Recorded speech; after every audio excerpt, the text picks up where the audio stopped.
All right, it is 1 o'clock on the dot. I am Chef Janet, and I am a gluten-free chef, and I am here to give you a little cooking lesson.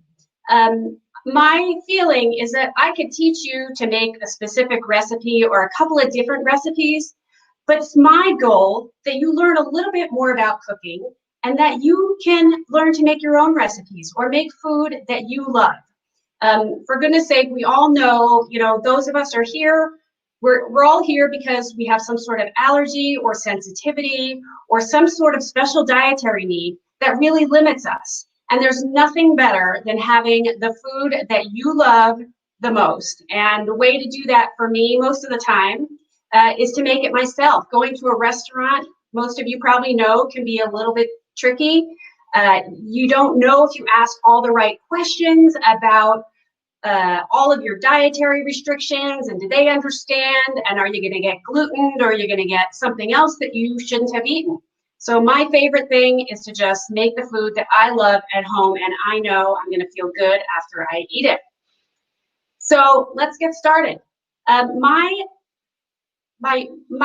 goal is to give you a framework to work from so that you kind of understand what makes food taste good and what makes your taste buds go, I want more. So we're going to start off with the basics of flavor.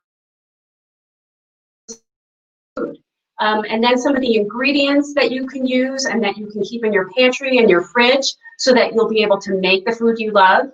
And then some of the cooking methods you might use so that your food tastes the best it can, because cooking method is super important.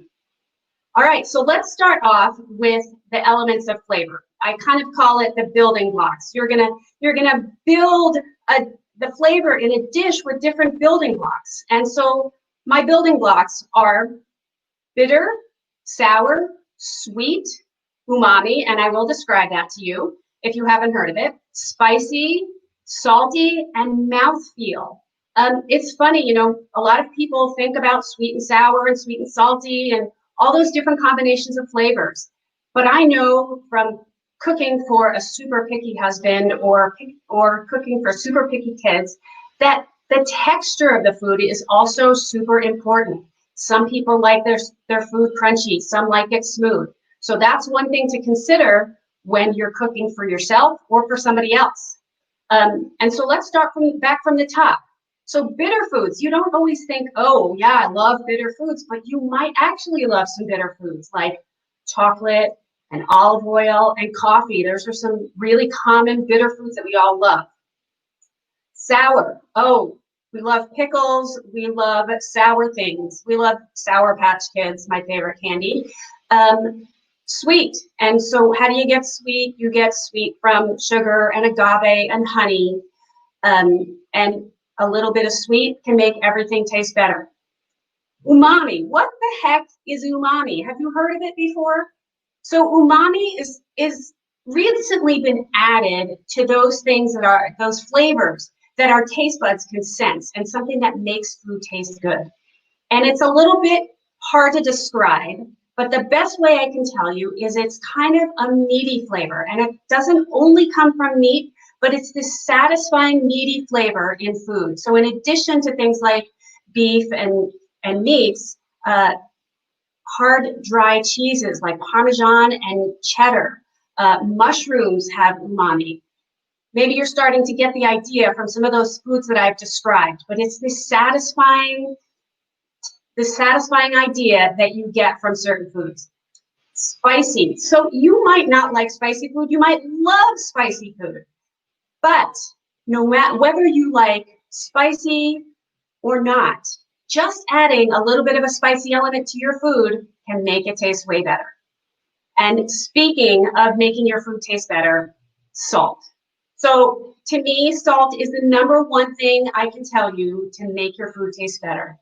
Unless you're working with a processed food that already has salt, or a super salty ingredient like soy sauce or mustard, you are 99% of the time going to add salt to your food. It has this magical ability to be able to bring all the other flavors in your food to the forefront, make them taste stronger, make them taste better. So remember, the number one thing, if your food doesn't taste so great, add salt. We'll get more into depth about all of those different flavors and how to combine them. But let's go on to some of the ingredients that you could probably keep in your kitchen. And depending on your favorite cuisines, you can pick and choose from these. But these are some ingredients that are going to help you to balance and create dishes that are bitter, sour, sweet, umami, salty, creamy, crunchy.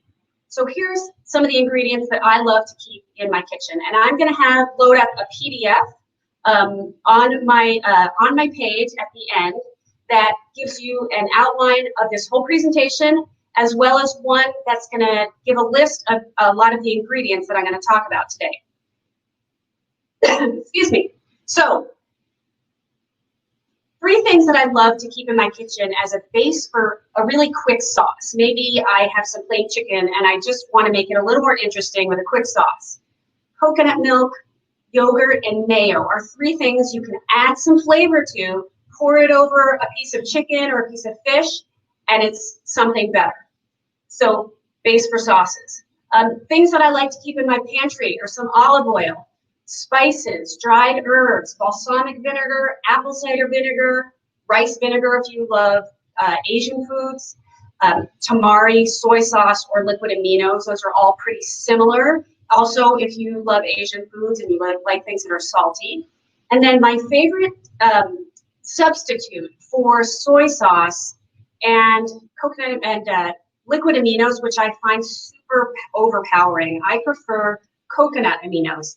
It's also a fermented product. It comes from coconuts, and it's less salty and a little less overpowering, but it gives an awesome flavor to Asian foods.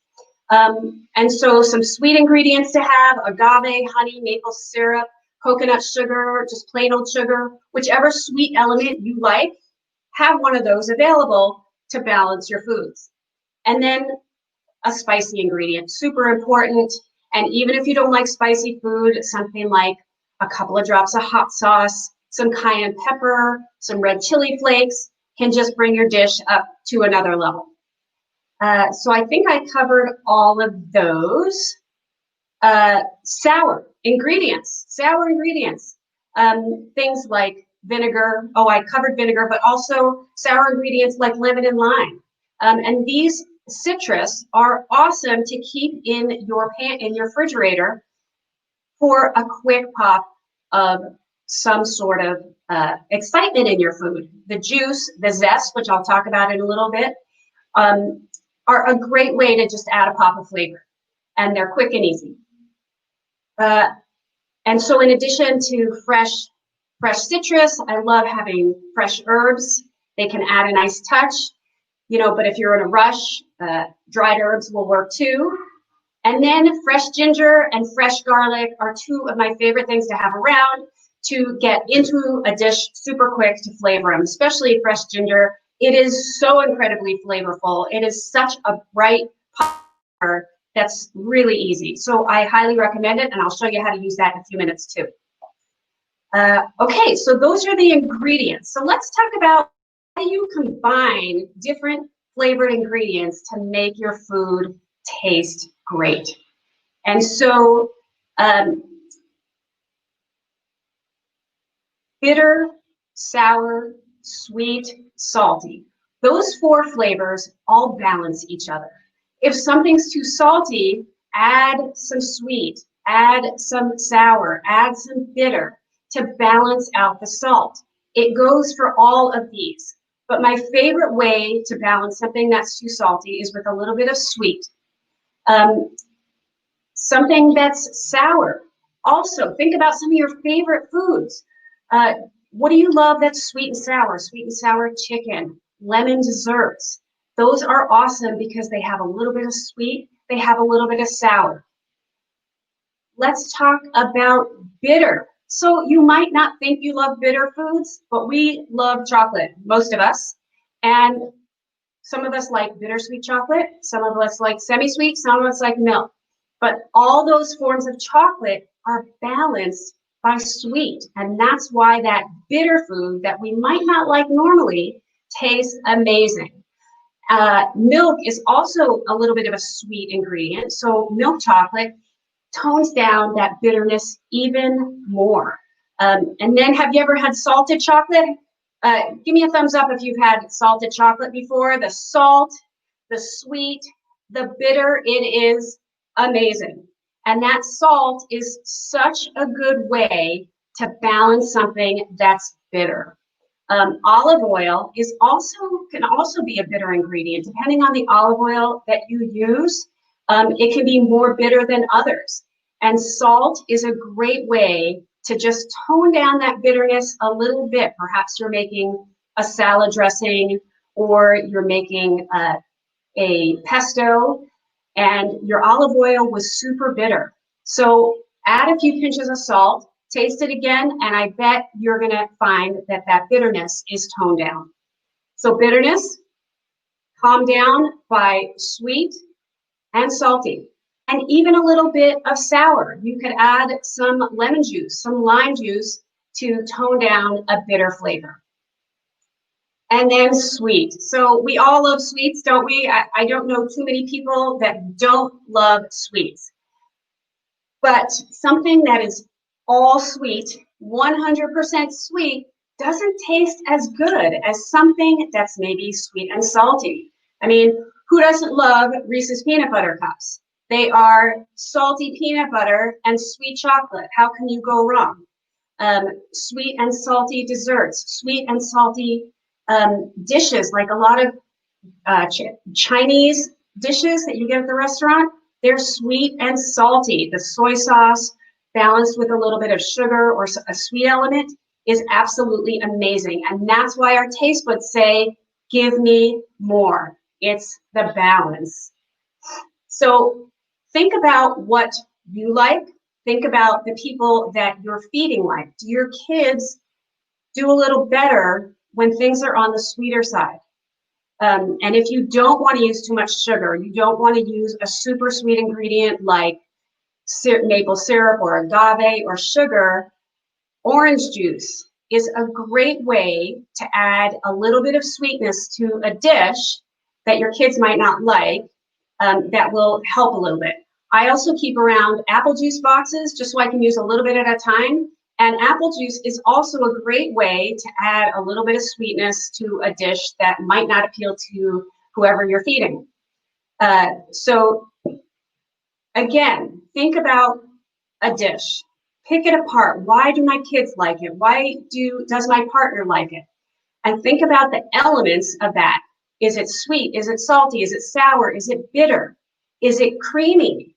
Is it crunchy? So that's the last thing I wanted to talk about is the mouthfeel. So many people who I know who are picky eaters don't like things with too much texture. They want things smooth. And so you might just consider a puree or a pureed soup without chunks in it. Like my husband doesn't want any chunks in his food. If I'm going to make him a soup, it's got to be smooth, unless, of course, there's meat in it. So anyway, consider also texture.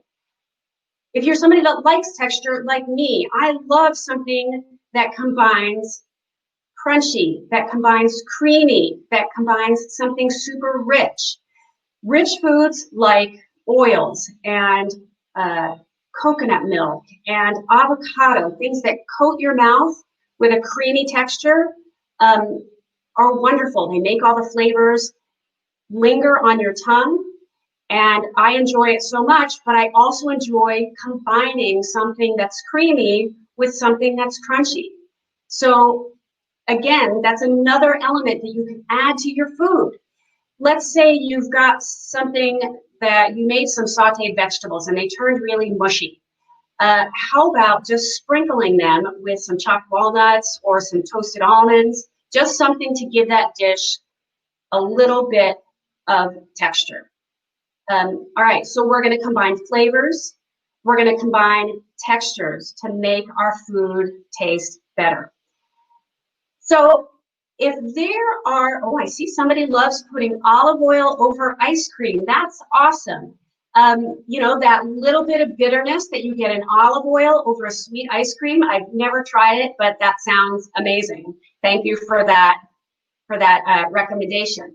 And I see somebody who's looking for my PDF. I'm sorry I didn't have a chance to load them up before the session started, but I will definitely upload them immediately following the session. I'll try and end it just a couple minutes early to make sure that everybody who's trying to run off to another session will be able to get those PDFs. And I will try and slow down, I promise. Are there any other questions that I can answer at this point? I'm going to go on and do a little demo of making something that is going to, I'm going to show you how to balance flavors and use some of the ingredients I've talked about. But if you have any questions, I would love to answer them now. And I will also be staying on for a few minutes after the session is over to answer questions. And then in addition, you'll see on my page there, I've also set aside some times for private conversations. So if you'd like to sign up for one of those sessions, I will also be available for those as well. So feel free to sign up for those. There's some this afternoon or the evening, whatever time it is for you, and then some tomorrow as well. So you can check out my page if you want to talk to me privately. All right, so I would like to show you how I make a sauce, to show you how to balance flavors. And I'm going to use a teriyaki sauce as an example, because it's a great example of something that's sweet and salty and a little bit spicy. So the ingredients in a teriyaki include soy sauce, which is super salty. I use wheat-free tamari, and you can use whichever soy sauce or tamari you prefer. Also, coconut aminos is a nice substitute for that as well if you don't do soy, or liquid aminos is also an option if you don't do soy. And so I'm going to do a combination of soy sauce. I added about 2 tablespoons, and some coconut aminos, because I find the soy sauce to be very, very salty, and I want to have my base of my sauce be a little bit less salty than it would. And now we're going to add a sweet ingredient. I'm going to use agave. I like using, when I'm making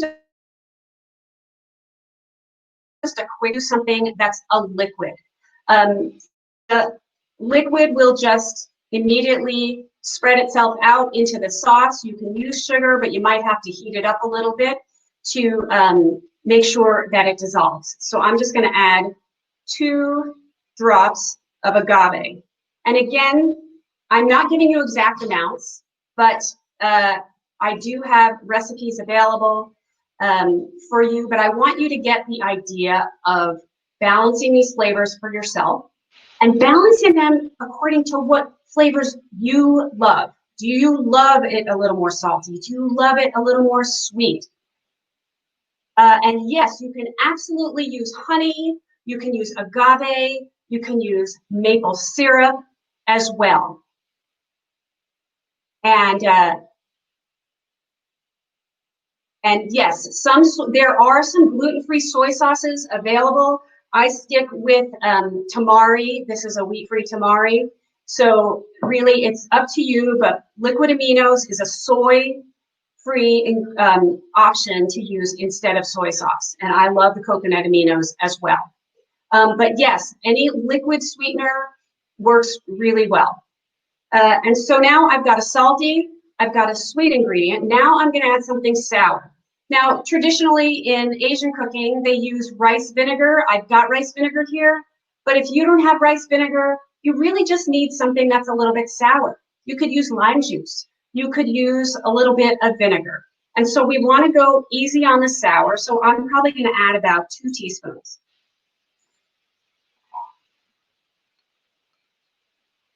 And now, so remember we talked about mouthfeel and having a rich ingredient. And a rich ingredient in whatever you're cooking is what's going to make you satisfied. You know, fat-free foods are not satisfying because our bodies crave fat. They need fat to survive. And so if we use it a little bit of it, it's going to make this dish a lot more satisfying.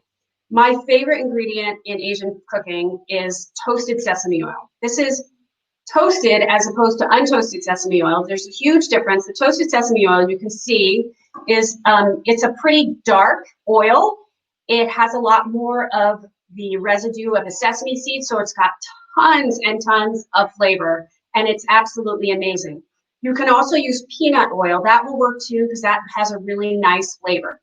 And toasted sesame oil is super, super strong, so I'm going to add about 2 teaspoons of that as well.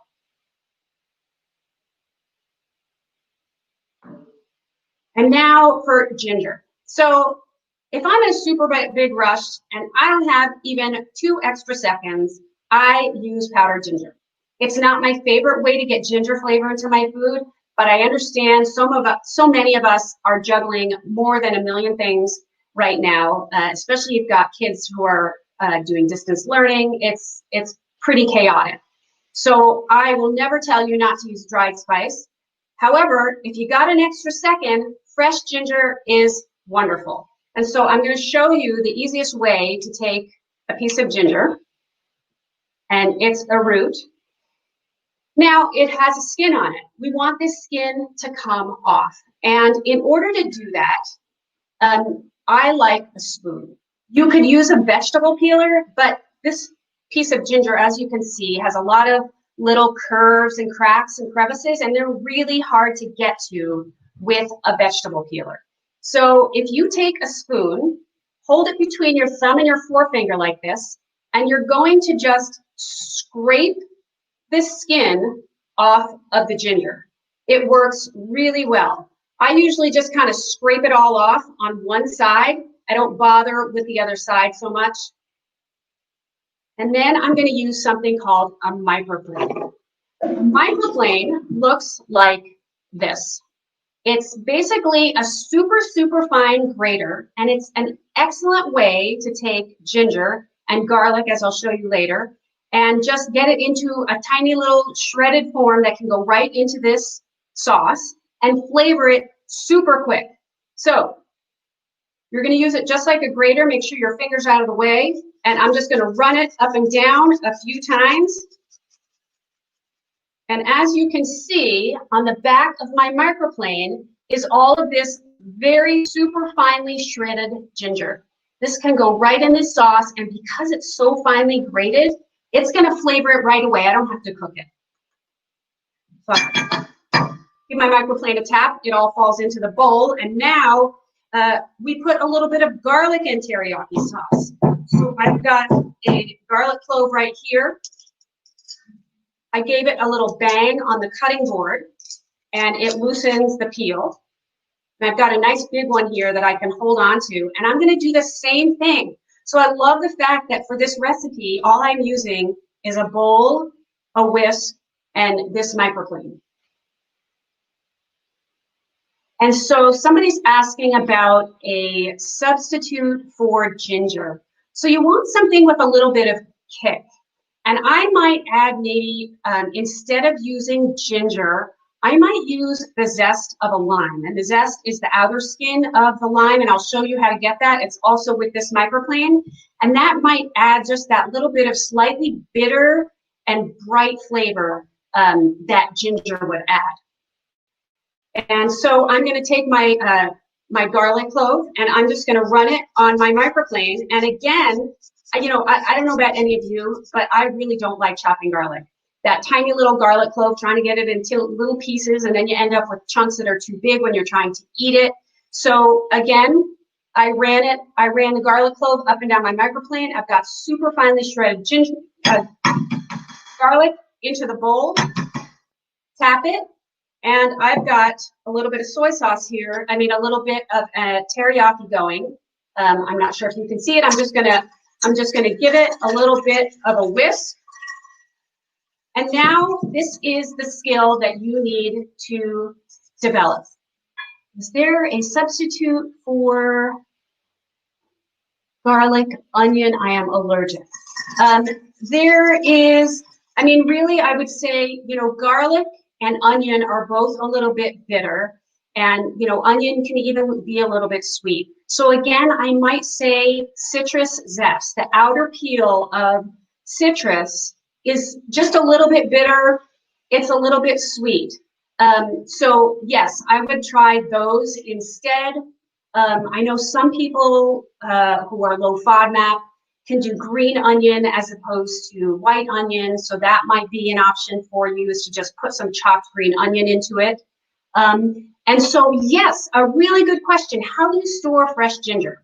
So for me, what I do is I peel one section of it. So I just kind of rip off one of the fingers of a ginger root.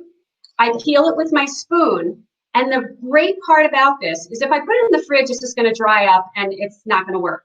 But if I just stick it in a zip top bag or a little plastic container and I throw it in the freezer, it will keep for a really long time. And when I need it, I pull it out of the freezer. And even when it's frozen, I can still grate it on that microplane and it will give me great fresh ginger. So thank you for reminding me to answer that question. Really good question.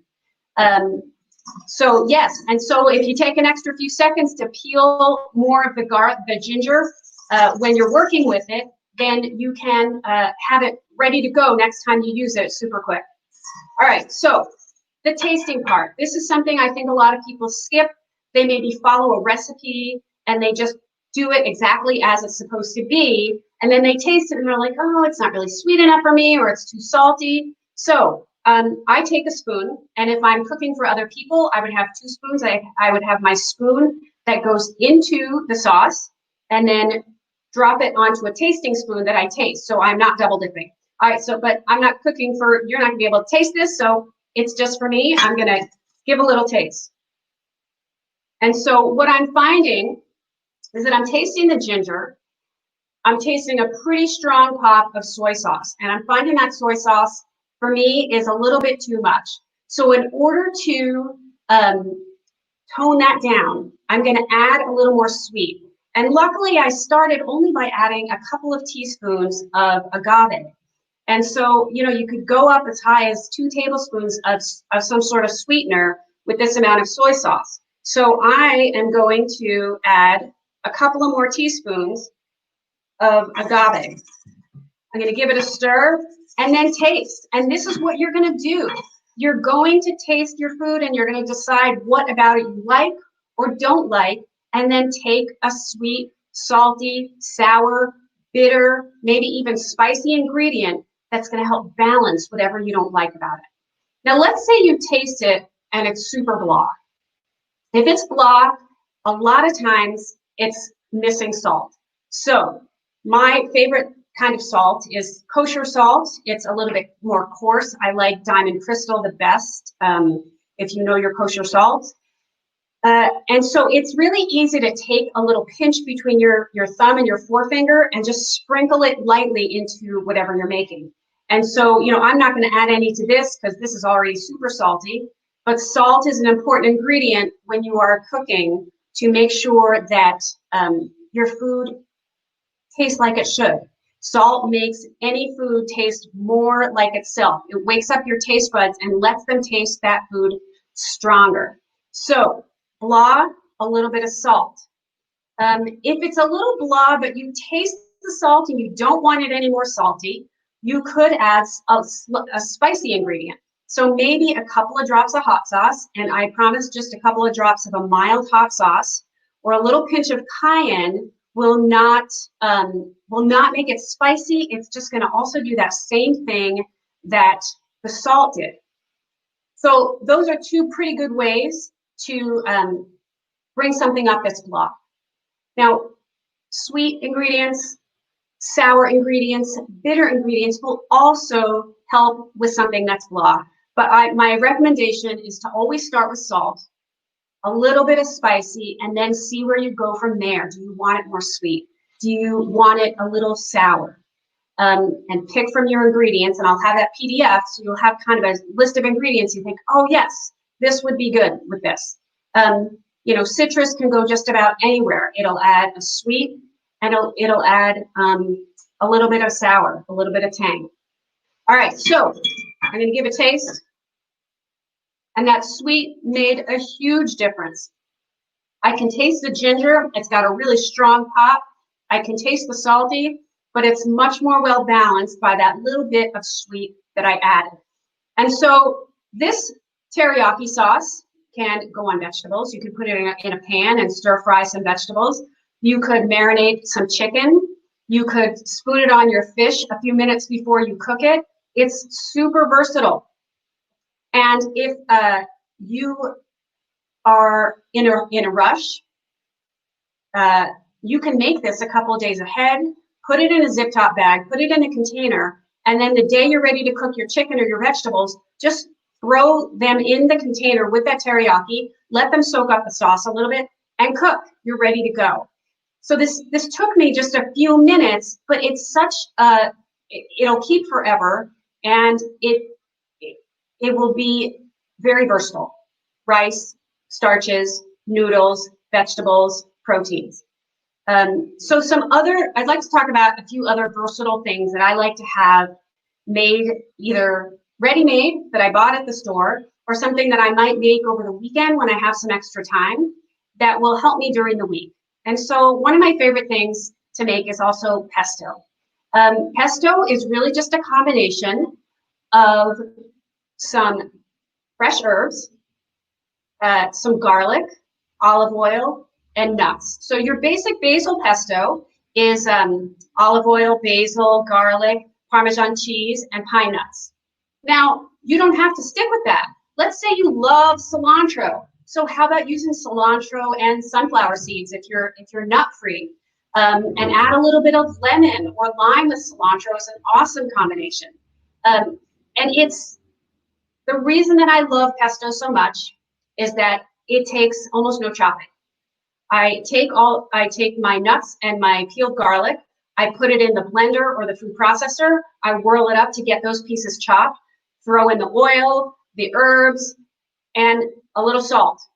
Whirl it all up. It'll keep in the fridge for a good week. I can add it to some yogurt and make a sauce. I can add it to coconut milk and make a sauce. I can add it to mayo. I can just spoon it over some chicken. I can mix it in with some rice. I can mix it in with some quinoa.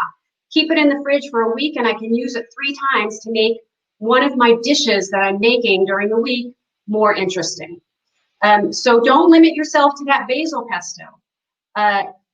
Cilantro, parsley, dill, whatever herb you like, you can use that in a pesto. And just use that base of olive oil, garlic, and garlic. You know, I know a lot of people who can't eat garlic or don't eat garlic, leave it out. Add a little bit of lemon, add a little bit of lime, add some zest, and you will have a super flavorful pesto that doesn't mean you won't miss the garlic.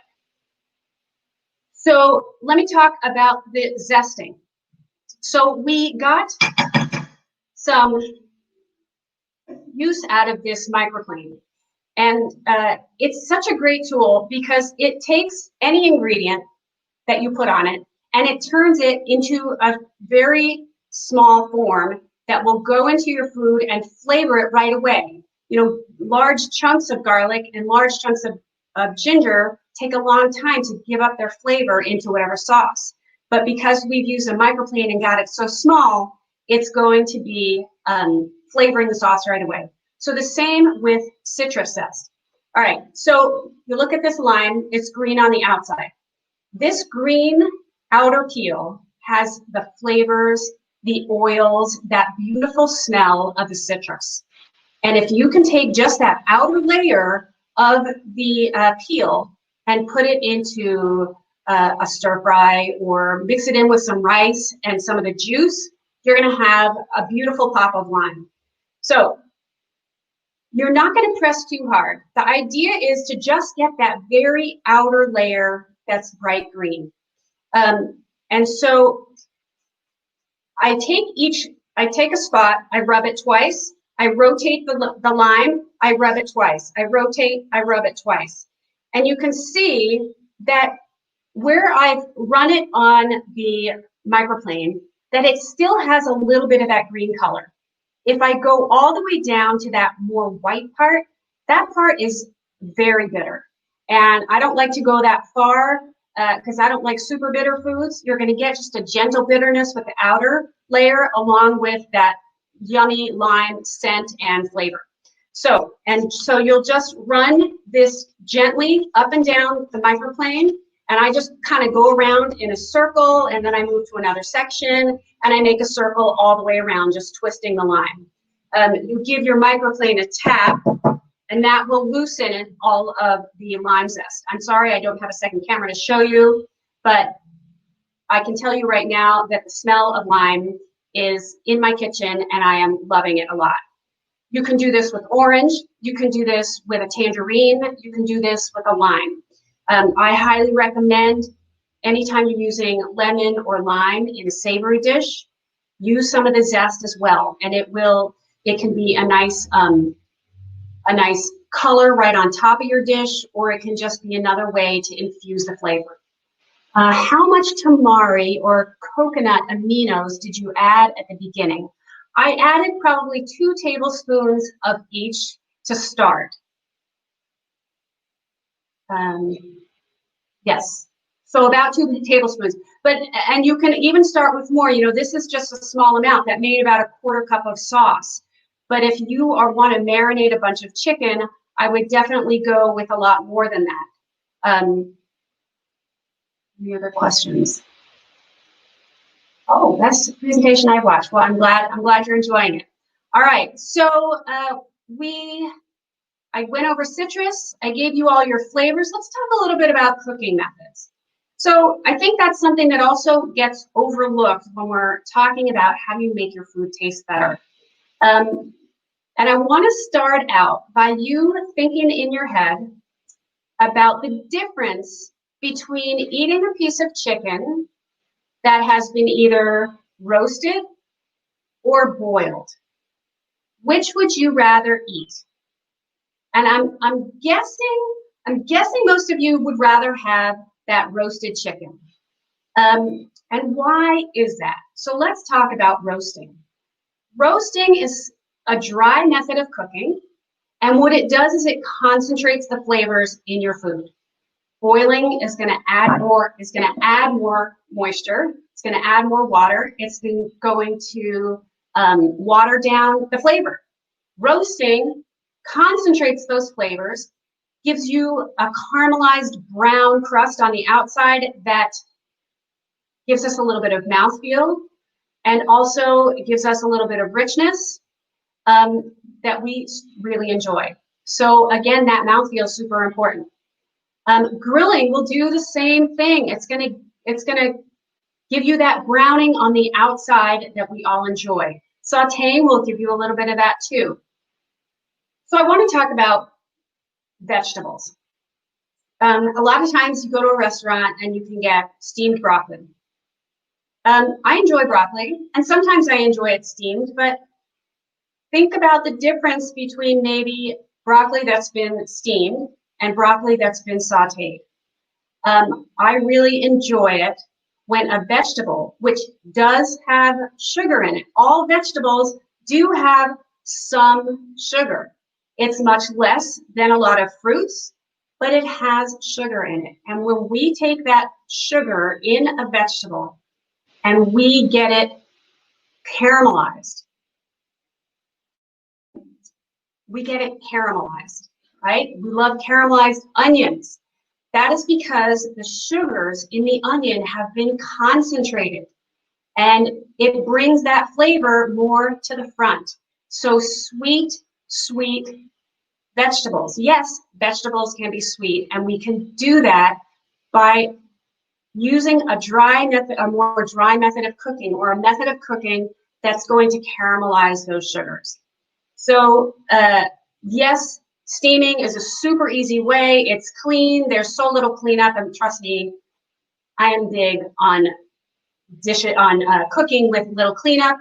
But for me, the difference in the flavor is well worth it. And sometimes I will just take my vegetables, I'll throw them on a big flat sheet pan, toss them with a little bit of olive oil, toss them with a little bit of salt, and throw them in the oven. I don't have to babysit it. I just turn on the oven on high and I roast them.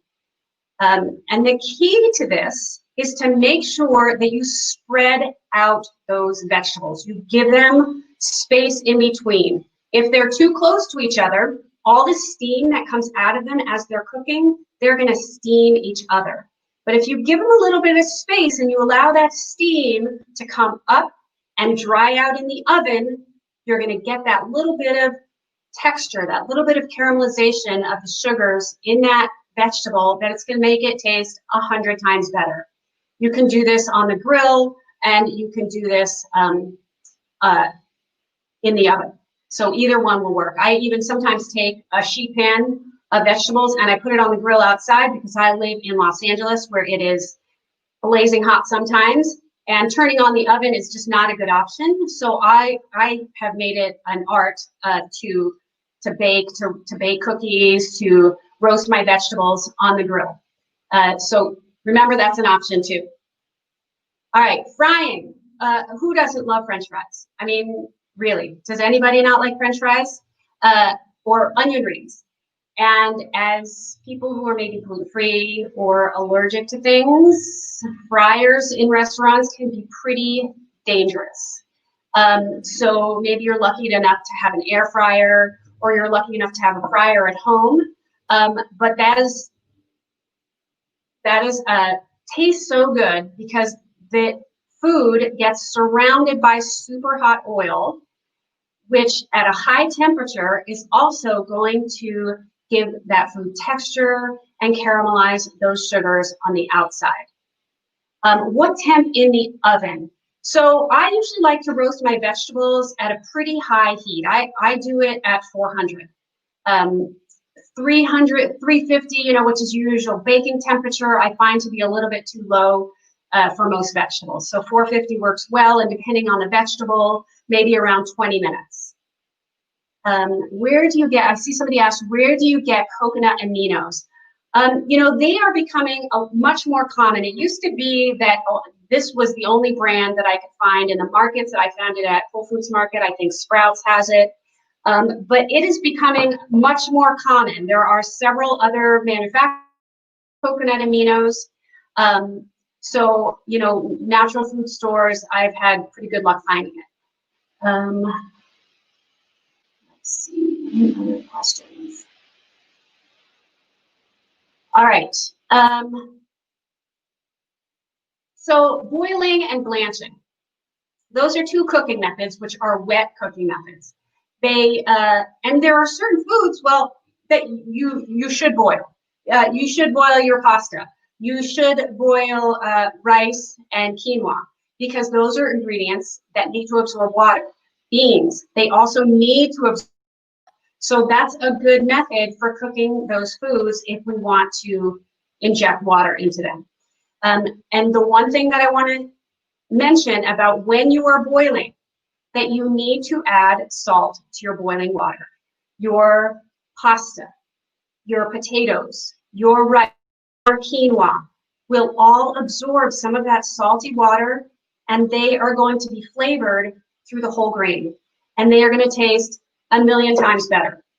I learned in cooking school, they said your pasta water should be salty like the sea. Absolutely salty like the sea, because think about it, your pasta only absorbs a little bit of that water in that pot. So if you make that water super salty, I add about 2 tablespoons of kosher salt to like three quarts of water, and it makes my pasta perfectly seasoned. Things like rice and quinoa, those are going to absorb all the water in the pot. So we have to go easier on the salt to make sure we don't overdo it. So about a half a teaspoon of just regular salt in your quinoa and rice per cup of dry grain works pretty well. But again, it is going to make a huge difference in the way your food tastes. The difference between the salty water going into your rice and the rice just getting a sprinkling of salt at the end is so huge. So I highly recommend you start thinking about salting your boiling items salting your meats before you cook them, salting your vegetables a little bit while they're cooking. Foods that lose a lot of water and shrink down as they cook, you want to be careful about how much you salt. Something like zucchini loses a lot of water as you roast it. If I put a lot of salt on it to start, it's going to be too salty. So a light sprinkling of salt is what I like to start with on vegetables, but thick pieces of meat or fish, I might go pretty heavy on the salt, let it sit for a few minutes, soak in. I even leave my steaks in the refrigerator overnight with salt on them, and that salt draws the moisture into the meat with that salty flavor, and your meat is flavored all the way through. Something like chicken or fish is going to absorb salt and flavors much more quickly, so you're going to take it, you're not going to leave them in the salt. I would leave them in salt overnight. But certainly before you cook for 10 or 15 minutes works really well.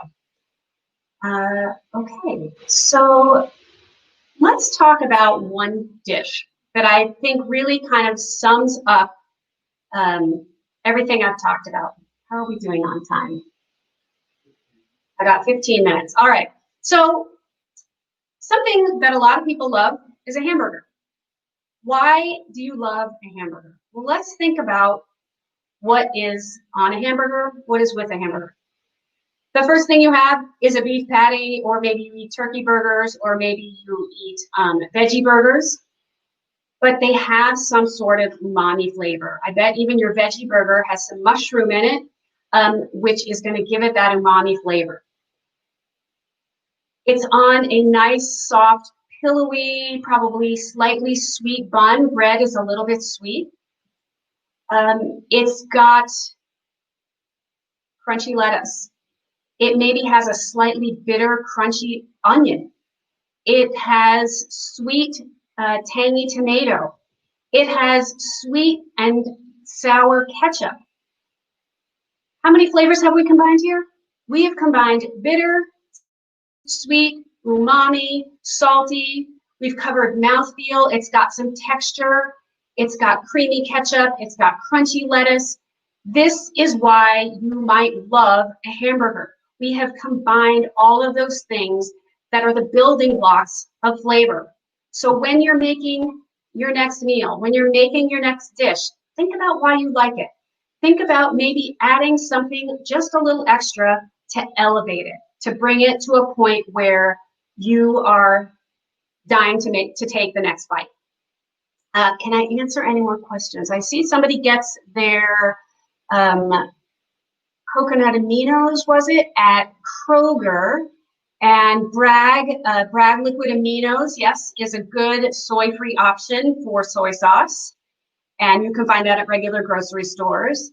And what is the name of the coconut aminos that you held up? Oh, mine is called Coconut Secret. That's the brand of coconut aminos that I use. But it's starting to become a lot more common in the market, so look for it. You usually find it in the Asian food section. But if not, there's always Amazon. Any other questions I can answer for you?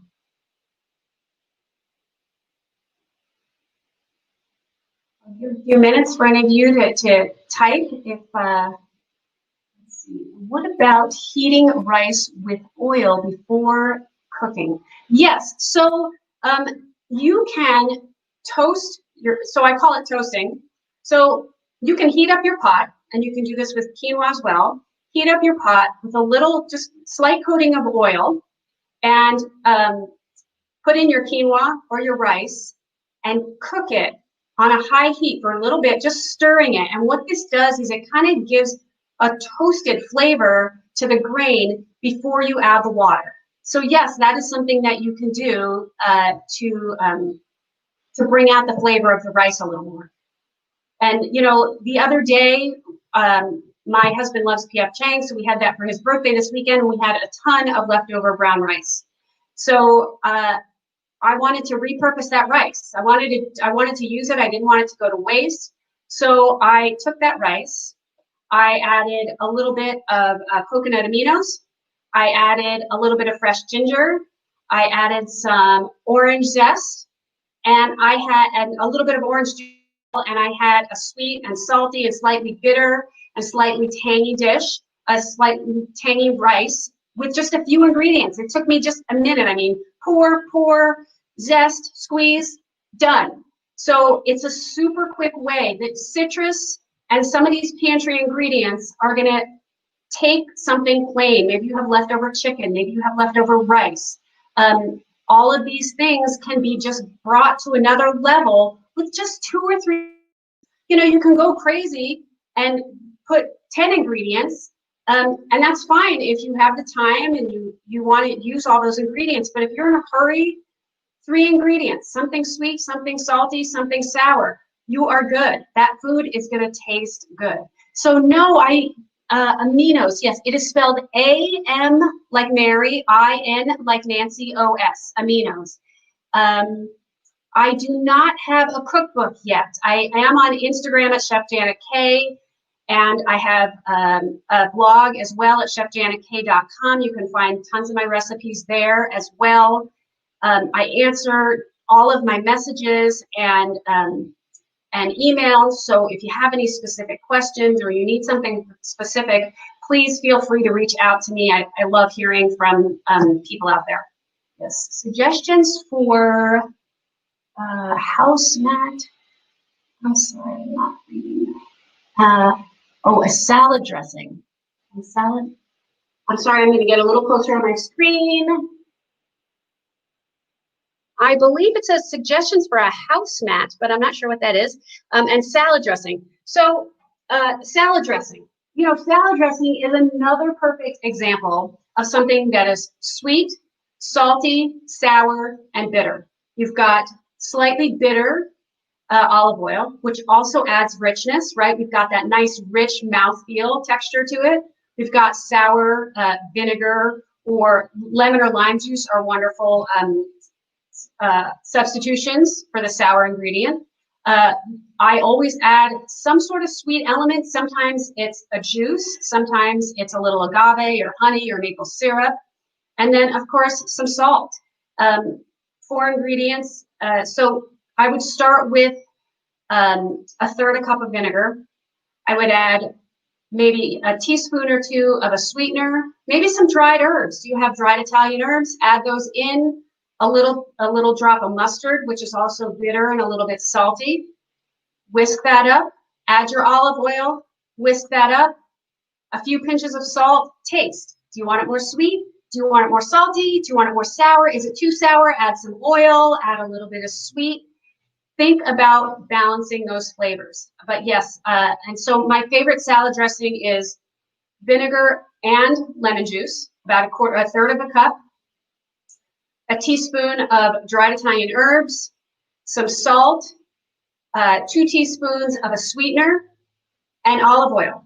And that is really my favorite dressing. I don't do bottled salad dressings anymore. They're either too sugary or too salty for me. So I like to make my own. I make a whole bunch at once. I take a big mixing bowl. I make a ton. It lasts me like 2 weeks, and it's a salad dressing that I love. And yes, on the PDFs that I am uploading, there are links that where it shows my website address, my web address, and my Instagram. Both of those are clickable links, so you can link to my website or my Instagram from both of those PDFs. All right, I'd love to answer any more questions if you have. What's your proportion of oil to vinegar? Oh, I usually do half and half. But if you like your dressing a little bit more on the sour side, I would go a little heavier on the vinegar. That's going to really add a strong pop of sour, and the lemon's a little bit more mild. But yeah, you can go half and half, about a couple of tablespoons, 2 or 3 tablespoons of each, and then the oil. So it's about a cup of oil for a third a cup of vinegar / lemon. Homemade barbecue sauce. Barbecue sauce is another sweet, salty, sour. So, you know, I have not ever made a barbecue completely from scratch. I have taken something like ketchup and a little bit of soy sauce and a little bit of orange juice and uh, another sweetener. So, you know, barbecue sauce is sweet, a little smoky, a little bit sour. But yes, I'm sorry. That'll be one of my things I'll put on my list of a homemade thing to work on. What brand of gluten-free flour do you like? So I love to make my own gluten-free flour blend. I have my own blend that I like to use, which includes sorghum, brown rice, millet flour, potato starch, tapioca starch. I know it sounds complicated, but you know, those of us who eat gluten-free eat a ton of rice, and we all need to branch out more away from rice. And all of those store-bought ones are mostly rice-based, and so I think it's super important to add variety to our diet as people who eat a lot of rice. So I've got that recipe on my website. If I'm going to use a store-bought one, I like King Arthur flour. It's certified gluten-free. It works really well in a lot of different recipes. They also have a one-to-one. I think it's called Measure for Measure, which already has the xanthan gum, and you can just use it in any recipe and it will work well. But yeah, King Arthur flour is my favorite. My flour blend. So I use 1 cup of sorghum flour with a half a cup of brown rice flour, a half a cup of millet flour, 2/3 cup of potato starch, and a 1/3 cup of tapioca starch. And I just put that in a big container. And sometimes I double that as well, so I make a lot at once. I just put it in a big giant plastic container. I put the whisk on it to make sure it all gets combined really well. I put the lid on and shake it up, and then I have flour to use for a while. I know for some people that's just, you know, they don't have time to do that or it's too inconvenient, but store-bought flours are so expensive. And I find that buying my own separate flours and mixing up my own saves me a ton of money. Those store-bought flour blends can be as much as like $3, $4, $5 a pound. And I can do mine for, you know, less than $3 a pound, sometimes $2 a pound. So that's my recommendation for flour.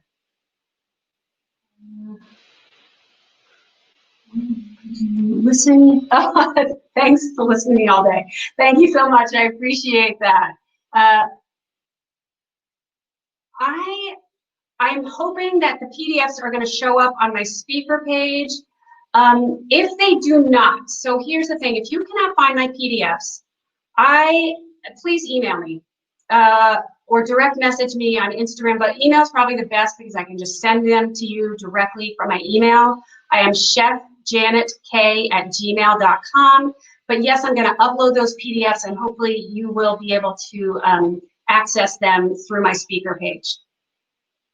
Okay, flour mixture one more time.